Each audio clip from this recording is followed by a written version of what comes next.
Kanchipuram Varamahalakshmi Silks, the Grand Banarasi Mela. First time ever in Hyderabad starting from November 1st. నేను భారతీయ ముస్లిం మహిళను, అది తలాక్ కాదు ఒక మజాక్ అనే మాటలతో నినాదంతో ఒక సినిమా వచ్చింది. హిందూ వర్సెస్ ముస్లిం యాంగిల్ కూడా తీసుకురాగలిగి, అంటే ముస్లిం పర్సనల్ లా ఇంపార్టెంటా, భారతదేశంలో ఉన్న లా ఇంపార్టెంట్? అంటే అన్ని చిన్నదానికి గవర్నమెంట్ వ్యతిరేకించడం మొదలుపెట్టారు. కానీ నాకు బాధ ఏమనిపించింది, ఆ రోజు మల్కాజిగిరి CCPL సినిపాలిస్ లేనప్పుడు 20 మంది ఉన్నారు థియేటర్. వాళ్ళు ప్రతిదాన్ని రాజకీయాలకు ఉపయోగించుకుంటున్నారు, ప్రతిదాన్ని వాళ్ళకు ఓట్లు పడడానికి ఉపయోగించుకుంటున్నారు. అందువల్లే ఈ సినిమా కూడా ఇప్పుడే వచ్చింది, this is the right time అనేది. బీహార్ ఎలక్షన్ కన్నా ముందు, జస్ట్ ముందు వచ్చింది సినిమా. నమస్తే, నేను Kavitha. Welcome to I dream news and నిజాలు. నేను భారతీయ ముస్లిం మహిళను, అది తలాక్ కాదు ఒక మజాక్ అనే మాటలతో నినాదంతో ఒక సినిమా వచ్చింది. హక్ భారతదేశంలో ఉన్నటువంటి ముస్లిం మహిళల బాధల్ని కళ్ళకు కట్టినట్టుగా చూపిస్తోంది. గతంలో జరిగినటువంటి షాబానో పోరాటాన్ని స్ఫూర్తిగా తీసుకొని వచ్చినటువంటి ఈ సినిమా విమర్శకుల దగ్గర నుంచి కూడా ప్రశంసలు అందుకుంటోంది. అయితే ఎందుకని కరెక్ట్గా ఎలక్షన్స్ టైంలోనే కేరళ ఫైల్స్, కశ్మీర్ ఫైల్స్ అని వచ్చాయి, ఇప్పుడు హక్ అనే మూవీ వచ్చింది, రాజకీయాలు ఎందుకు చేస్తున్నారు సినిమాల పేరుతో అనే విమర్శలు ఉన్నాయి. మనతో పాటుగా ఉన్నారు సీనియర్ జర్నలిస్ట్ సురేష్ కొచాతిల్ గారు. సార్ నమస్తే.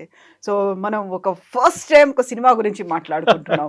అది కంప్లీట్గా దాన్ని సినిమా అనాలా, లేకుంటే బయోపిక్ అనాలా, లేకుంటే ఓవరాల్గా మన సొసైటీలో మహిళల మీద ఉన్నటువంటి ఒక దృష్టిని, దృక్కోణాన్ని చూపించింది అనాలా? మనం సినిమాని రియాలిటీ అంటాం, ఇప్పుడు లైఫ్కి ఒక ప్యాటర్న్ చూపిస్తుంది అంటాం. కానీ మన తెలుగు సినిమాలో ఒకసారి శ్రీకాకుళం నుంచి డైరెక్ట్ స్విట్జర్లాండ్కి వెళ్ళిపోతుంది అనమాట. పల్లెటూరు నుంచి అక్కడ ఒక డ్యాన్స్, శ్రీకాకుళం నుంచి ఒక డ్యాన్స్, డైరెక్ట్ స్విట్జర్లాండ్ డ్యాన్స్. రియాలిటీతో సంబంధం లేదు. అదే టైంలో చాలామంది అంటారు, నన్ను అంటారు, సురేష్ గారు మీరు మలయాళీ కదా, మలయాళం సినిమాలు చాలా బాగుంటాయి స్టోరీస్ అంటారు. రియల్ లైఫ్ మనకు అనిపిస్తుంది మన స్టోరీనే ఇదని చెప్పేసి. ఉమెన్ ఓరియంటెడ్ క్యారెక్టర్స్ చాలా స్ట్రాంగ్గా ఉంటారు అక్కడ. ఇక్కడేమో సైడ్ కిక్స్గా ఉంటారు. ఉన్నాయి కొన్ని సినిమాలు తెలుగులో కూడా వచ్చినాయి అనుకోండి strong. I can straight away think of Sankarabharanam. ఆ టైంలో there very strong character was there, women character. కానీ హక్ అనే సినిమా మొన్నే చూశాను సాటర్డే రోజు నేను. హక్ సినిమాలో మనం చాలామందికి ప్రేక్షకులకు బహుశా బాన్ ఆఫ్టర్ 90s అని కూడా చెప్పక్కర్లేదు మనం, ఎందుకంటే వాళ్ళు పెద్దగా అయినది తెలుస్తుంది కదా వాళ్ళకి. ఇది జరిగింది లాస్ట్ 85లో, ఇది 84-85 జడ్జ్మెంట్, సుప్రీంకోర్టు జడ్జ్మెంట్. అంటే పుట్టిన తర్వాత కూడా 90s తర్వాత ఈవెన్ ఎర్లీ 2000 వాళ్ళకు కూడా ఏం జరిగిందని చాలామంది తెలియదు. రెఫరెన్స్ ఉంటుంది, షాబాను కేసు అని చెప్తుంటారు. What is Shah Bano case? అది చాలా ఇంపార్టెంట్. అది ఎంత పెద్ద ల్యాండ్ మార్క్ జడ్జ్మెంట్ ఎందుకు అని చెప్పి మనం అక్కడి నుంచి స్టోరీ స్టార్ట్ అవుతుంది. సో మీరు చెప్పినట్ల ఈ సినిమాలో నాకు ఏం నచ్చిందంటే, ఓవర్ ద టాప్ ఏం లేదు, మసాలా లేదు, డ్రమటైజేషన్ లేదు. ఈజీలీ దీన్ని ఒక హిందూ వర్సెస్ ముస్లిం యాంగిల్ కూడా తీసుకురాగలిగి కావాలంటే చేసుకుంటుంటే వాళ్ళు. కానీ అక్కడ ఏం చేయలేదు. And very very maturely handle cinema. Yami Gautam, I think ఆమె లైఫ్లో best role she has played. National award అయితే రాకపోతే I will be surprised. Very very strong role. And Shah Bano is like that. కానీ ఈ సినిమాలో అయితే ఆమెను యంగ్ చూపించారు, కానీ యాక్చువల్ షాబాను 62 ఆ టైంలో, చాలామందికి తెలుసు. ఇక్కడ పాయింట్ ఏమొస్తుందంటే క్లాష్ బిట్వీన్ రిలీజియన్ అండ్ లా.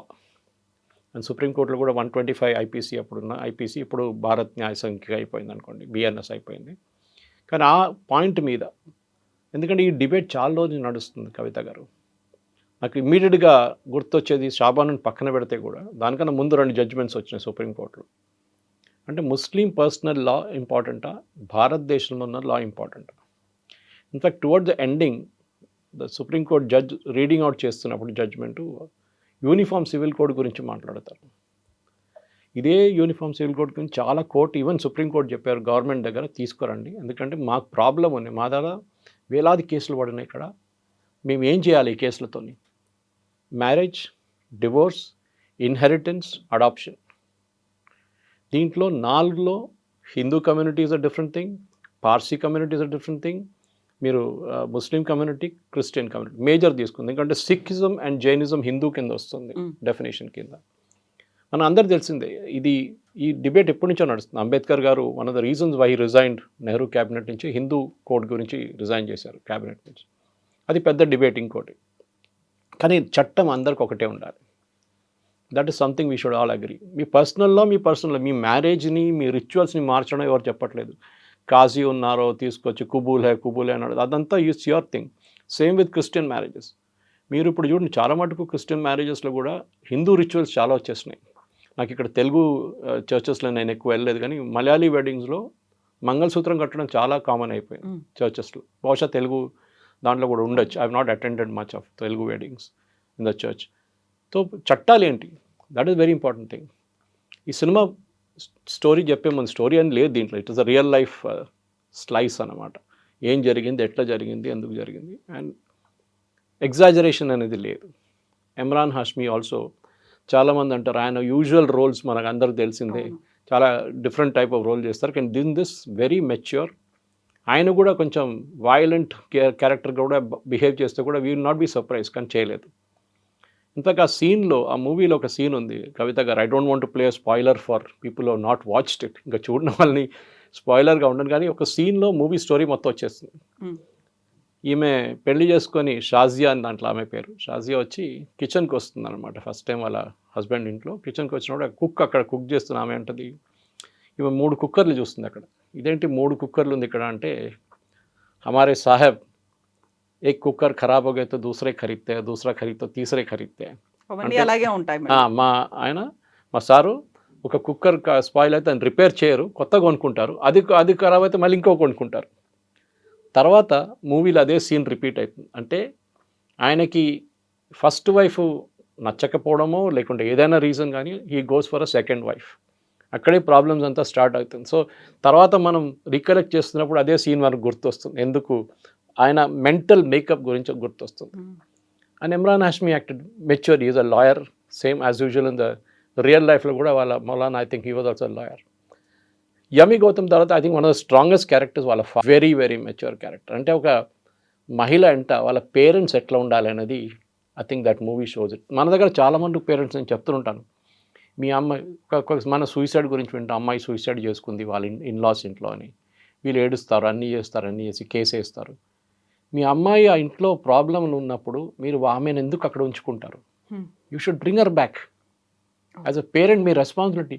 పోనీ సొసైటీ ఏం చెప్తారో తీసుకొస్తే మళ్ళీ మా ఇంట్లో పక్కన వాళ్ళు ఏమంటారో, పెళ్లి చేసుకుంది ఇక్కడ ఎందుకు ఉంటున్నారో అని అంటారు. కానీ జీవితం ఇంపార్టెంటా లేకుంటే మీ సొసైటీ ఏం చెప్తున్నా అది ఇంపార్టెంటా? అవమానాలు అనే ఒక ఫీల్ ఉంటుంది అక్కడ.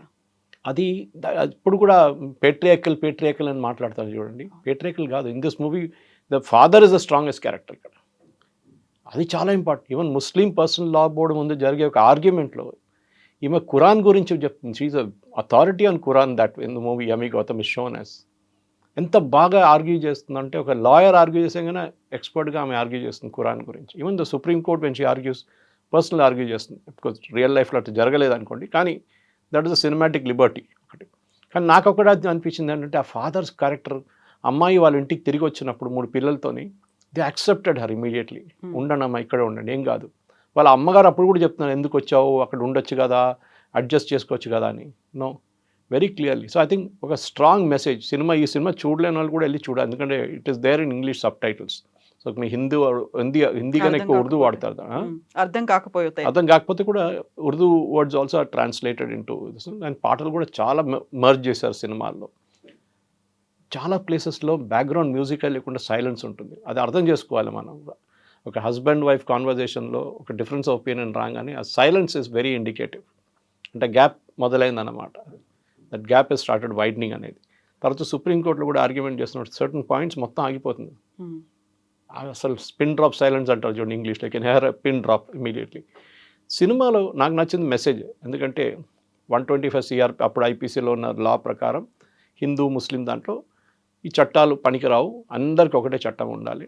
And we will have to give maintenance అని. ఎందుకంటే వీళ్ళ దాంట్లో ముస్లిం పర్సనల్ లాలో ఇద్దత్ పీరియడ్ అంటే 90 days from the day of the divorce, అప్పుడు దాకా మీరు మెయింటెనెన్స్ ఇవ్వాలి మీ వైఫ్కి. దాని తర్వాత వాళ్ళ చుట్టాలు చూసుకోవాలి. చుట్టాలతో కాకపోతే వకఫ్ బోర్డు చూసుకోవాలి. మీరు సొసైటీ మీద ఎందుకు వేస్తున్నారు అండి? What about the husband? ఆయన అప్పుడు హిందువులకు ఉన్న చట్టం ముస్లిమ్స్కి లేదు. ఆలోచించండి. Hindu that go through the divorce in the court, family కోర్ట్కి వెళ్తారు, ఆ జడ్జ్ అంటారు ఒక 6 నెలలు మీరు కొంచెం అక్కడ ఇక్కడ అడ్జస్ట్ చేసి చూడండి, కౌన్సిలింగ్ అనేది ఉంటుంది. కౌన్సిలింగ్ చేస్తారు, మీరు అడ్జస్ట్ చేసి కొంచెం కాకపోతే లాస్ట్లో okay it will be dissolved. అదే రూల్ ముస్లిమ్స్కి ఎందుకు లేదు? అప్పుడు వాళ్ళు అంటారు షరియా మాదారు ఇంపార్టెంట్ అంటారు. ఇన్ సినిమాలు కూడా అదే చూపిస్తున్నారు చాలా మటుకు. అగైన్ నేను మొత్తం కథ చెప్పక, ఎందుకంటే కథ ఒకసారి చెప్పేస్తే then there is no point in discussing the people watching the movie. కానీ షరియా లా ఉన్నప్పుడు అన్ని షరియా ఉండాలి కదా. Why only for personal law? మీరు రేపు అడల్టరీ చేస్తే, లేకుంటే రేపు మీరు మర్డర్ చేస్తే అక్కడ కూడా షరియా లా రావాలి కదా ఇఫ్ యూర్ అ ముస్లిం. అప్పుడు అంటారు కాదు కదా, అప్పుడు ఐపీసీ అంటారు, ఇప్పుడు బిఎన్ఎస్ అంటారు. అది కాదు, you should have one law. So supreme court కూడా ఈ జడ్జ్మెంట్లో చెప్పారు, చాలా మటుకు దానికన్నా ముందు కూడా చెప్పాను, we need a uniform civil code. ఇది బీజేపీ వాళ్ళు తీసుకొస్తారో నరేంద్ర మోదీ తీసుకొస్తారో కాదు, సుప్రీంకోర్టు చెప్పారు. అప్పుడు మీరు అన్ని సుప్రీంకోర్టు నేను వీళ్ళు అగ్రీ విత్ అన్నప్పుడు ఇది కూడా అగ్రీ చేయాలి కదా. దీనికి రీజన్ ఉంది. ఆలోచించండి, గోవాలో before independence from India one Portuguese rule చేస్తున్నప్పటి నుంచే అక్కడ యూనిఫామ్ సివిల్ కోడ్ ఉంది. First state in India to have uniform civil code. ఇప్పుడు ఏదో ఐ థింక్ హిమాచల్ ప్రదేశ్ ఎక్కడ అన్ని ట్రై చేస్తున్నారు యూనిఫామ్ సివిల్ కోడ్ తీసుకురావడానికి. కానీ లీగలీ ఇంకా అది అప్రూవ్ కావాల్సి ఉంది. సుప్రీంకోర్టు కేసు వెళ్తే రేపు ఏమైంది చెప్పలేము మనం. ఇంకొక important case which is nothing to do with the movie is Mary Roy, Arundhati Roy వాళ్ళ మదర్. ఆమె కోటయంలో ఉన్నప్పుడు ఆమె వాళ్ళ బ్రదర్స్ మీద కేసు వేసింది. ఏంటంటే ఆమె పెళ్లి చేసుకున్న తర్వాత of course she had some issue with the husband and husband left. And ఆమె తర్వాత తిరిగి వచ్చిన తర్వాత కోటయంలో ఉంటుండే, she was running a school there. ఆమెకి ప్రాపర్టీ డివిజన్లో క్రిస్టియన్ ఫ్యామిలీ, ఎస్పెషల్లీ కేరళ, ఇక్కడ కూడా నాకు తెలియదు వాట్ ఇస్ ద రూల్, కానీ క్రిస్టియన్ ఫ్యామిలీస్లో అమ్మాయికి రాదు. ఎందుకంటే పెళ్లి టైంలో వాళ్ళకి they give a huge amount of money. అది మీరు డౌరీ అని చెప్పొచ్చు, ఇంకేదో పేరుతో చెప్పొచ్చు. అది ఇచ్చేసాం కదా, మళ్ళీ ఇంకేముంది మీకు ఇవ్వడానికి, ఇంకా ఇక్కడ రాకు అని చెప్పి అది ఒక ఇండికేషన్ అన్నమాట. ఇంత ఖర్చు పెట్టాం మీ మీద, ఇంత డబ్బులు ఇచ్చాం మీకు, ఇంత బంగారం ఇచ్చాం, now stay away from this. కానీ వాళ్ళ actual father property mother property కోర్టులలో ఉంటుంది. అప్పుడు ఏం చెప్తారు? So she went to the Supreme Court all the way. ఆమెకు అక్కడ కొట్లాడి కేసు గెలిచి వచ్చింది. దట్ క్రిస్టియన్ అమ్మాయిలు కూడా వాళ్ళ కొడుకులతోని వాళ్ళ బ్రదర్స్తోని equal amount of division of property. ఇప్పుడు ఇది ఇస్లాంలో ప్రాబ్లం ఉంది.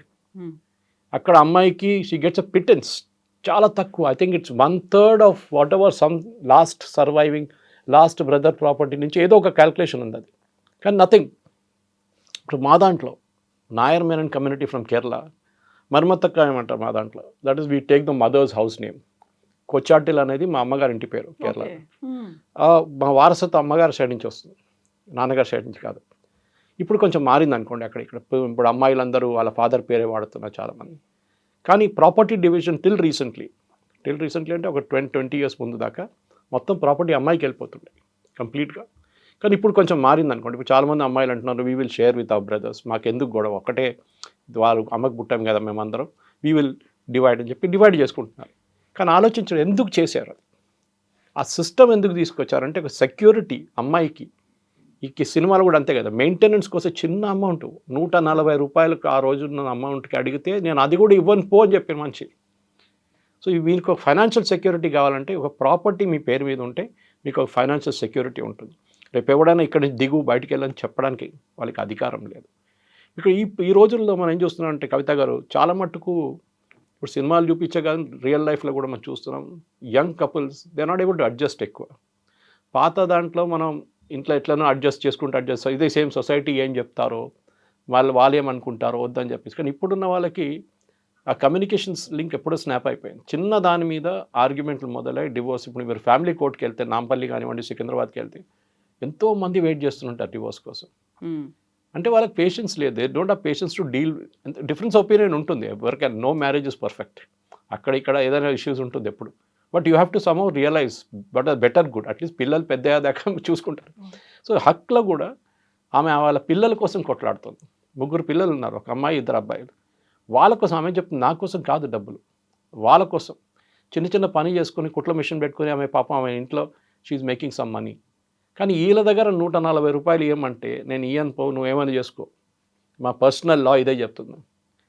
That is where I'm saying personal law and professional లాలో చాలా డిఫరెన్స్ ఉంటుంది.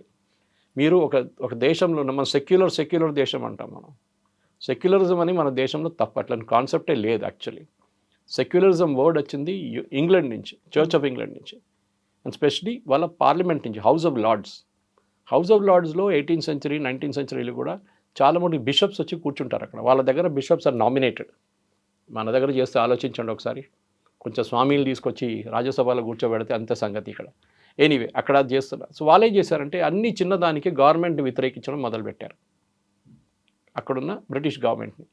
సో గవర్నమెంట్ ఏమన్నారు, లాస్ట్లో వచ్చేసి అన్నారు, మీరు మీ పని చూసుకోండి, మేము మా పని చూసుకుంటాం. You run the church, we will run the government. ఈ రెండు కనెక్షన్ రాకూడదని చెప్పి దట్ ఈస్ వేర్ సెక్యులరిజం అని కాన్సెప్ట్ వచ్చింది. Church and state or separate. వాళ్ళ దగ్గర చర్చ్ ఇస్ ద రిలీజియన్, అంటే వాళ్ళ ప్రొటెస్టెంట్, ఇంగ్లాండ్లో ప్రొటెస్టెంట్ రిలీజియన్, యూఎస్లో క్యాథలిక్ ఉంటుంది. ఇది సెక్యులరిజం అక్కడి నుంచి. మన దేశంలో ఎట్లా వస్తుందండి సెక్యులరిజం?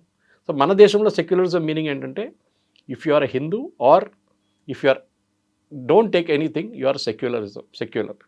మూమెంట్ మీరు మాట్లాడితే ఇమీడియట్ అంటారు చూడండి, మోదీ గారు కానీ ఎవరు వీళ్ళు కమ్యూనల్ అయిపోయారు అని. Anyway that's a different debate. కానీ ఈ సినిమాకు తిరిగి వచ్చేదాకా సినిమాలో ఉన్న మూమెంట్స్ చాలా మట్టుకు చాలా, ఇప్పుడు లీగల్ ఫెటర్నిటీ కూడా చాలామంది రివ్యూస్ చదివాను నేను. They also agree that this process is కరెక్ట్గా చూపించాం. మనం యూజువలీ మన కోర్ట్ రూమ్ డ్రామాస్ అది కొంచెం ఓవర్ ద టాప్ వెళ్ళిపోతుంది. తారీఖ్ పే తారీఖ్ అని చెప్పి మన దియోల్, సన్నీ దియోల్ అది కాకుండా చాలా మటుకు కోర్ట్ రూమ్ డ్రామాస్ డ్యామేజ్ కోసం కానీ డివోర్స్ కోసం ఏదైనా కోర్టులో చిన్న ఆర్గ్యుమెంట్ జరిగితే కూడా అది డ్రామాటైజ్ చేసి చూపిస్తారు. అది అక్కడ కాదు. In fact one of the junior judges, I think it is magistrate లెవెల్లో ఈ కేసు ఫస్ట్ వచ్చిన అని అడుగుతారు, మీరు ఎందుకు కోర్టుకు వచ్చారు, మీ పర్సనల్ లా బోర్డు ఉంది కదా అక్కడికి వెళ్ళండి మీరు అని చెప్పి. It is a real point at that point. ఎందుకంటే ఆ లెవెల్లో మీ అట్లా ఆలోచించారు. సుప్రీంకోర్టులో అట్లా చెప్పలేదే, they took up the case. హైకోర్టులో కూడా తీసుకున్నారు and they give a judgement which the Supreme Court upheld, correct అని చెప్పారు. సో మెయింటెనెన్స్ ఇవ్వడం అనేది ఒక షాబాను కేసు నుంచి వచ్చినప్పుడు మన అందరు తెలిసిందే, it was a huge change అప్పుడు ఆ రోజుల్లో. దాంట్లో ఇంకొక పాయింట్ ఏంటంటే ట్రిపుల్ తలాక్. ఒక మనిషి, ఒక మేల్ మెంబర్ కోపం వచ్చి తలాక్ తలాక్ తలాక్ అని అయిపోయింది పెళ్ళి. దాన్ని ఇప్పుడు మోదీ గవర్నమెంట్ వచ్చిన తర్వాత తీసేసి దాన్ని క్రిమినలైజ్ చేసేసారు మొత్తం. Actual as per Quran and according to her the character played by Shazia which is Yami Gautam చాలా క్లియర్గా చెప్తుంది, మీరు అది ఒకటేసారి చెప్పకూడదు, అది గ్యాప్ పెట్టి చెప్పాలి, నెల టైం తీసుకొని చెప్పాలి. By time you will have a reconciliation, అదే ఎందుకు ఇది అని చెప్పి. ఇదంతా ఒక నార్మల్ పర్సన్ లైక్ మీ, నాకు కూడా అంత క్లియర్గా ఐడియా లేకుండే. కానీ నాకు సినిమా చూసిన తర్వాత ఎస్. కానీ నాకు బాధ ఏమనిపించింది, ఆ రోజు మల్కాజిగిరి సిసిపిఎల్ సినిపాలిస్లో వెళ్ళినప్పుడు 20 మంది ఉన్నారు థియేటర్లో.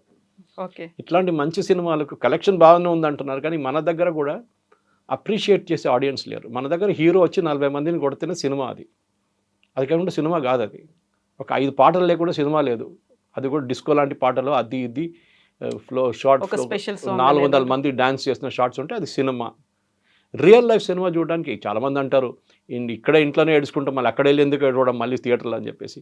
అది కూడా బహుశా లైక్ చూడకుండా చాలామంది నచ్చదేమో. But I set that difference in Kerala. చాలా మటుకు అక్కడ ఉన్న మూవీస్, ఒక టైంలో ఊర్వశి శారద, మన actress Sharada, she uses to come and act there. ఆమె చెప్తుండే కూడా that the characters there are so powerful. And ఆమె కూడా నేషనల్ అవార్డు వచ్చిన సినిమాలో she was very powerful character in that movie. So దీంట్లో కూడా Yami Gautam, even the second wife played by another actors which she was also really good. ఆమె కూడా చాలా బాగా, అన్ని క్యారెక్టర్స్ ఎక్కువ లేరు దాంట్లో, ఐ థింక్ మ్యాక్సిమం 20 మంది ఉంటారు క్యారెక్టర్స్గా, కానీ అందరూ వాళ్ళ రోల్స్ చాలా బాగా ప్లే చేశారు. కొంతమంది రివ్యూస్కి ఏమనిపిస్తుంది అంటే కొంచెం ఇంకా అగ్రెసివ్గా ఉంటే బాగుంటుండే, ఇంకా ఈ కేసు కొంచెం ఎక్స్పాండ్ చేస్తే బాగుంటుంది. కానీ 2 గంటలు 15 నిమిషాల్లో సినిమా ఫినిష్ చేసేసారు. దానికి ఈజీగా మీరు 2.5 hours 2 hours 45 minutes కూడా డ్రాగ్ చేసుకోవచ్చు, కానీ డ్రాగింగ్ అయిపోతుండే అసలు.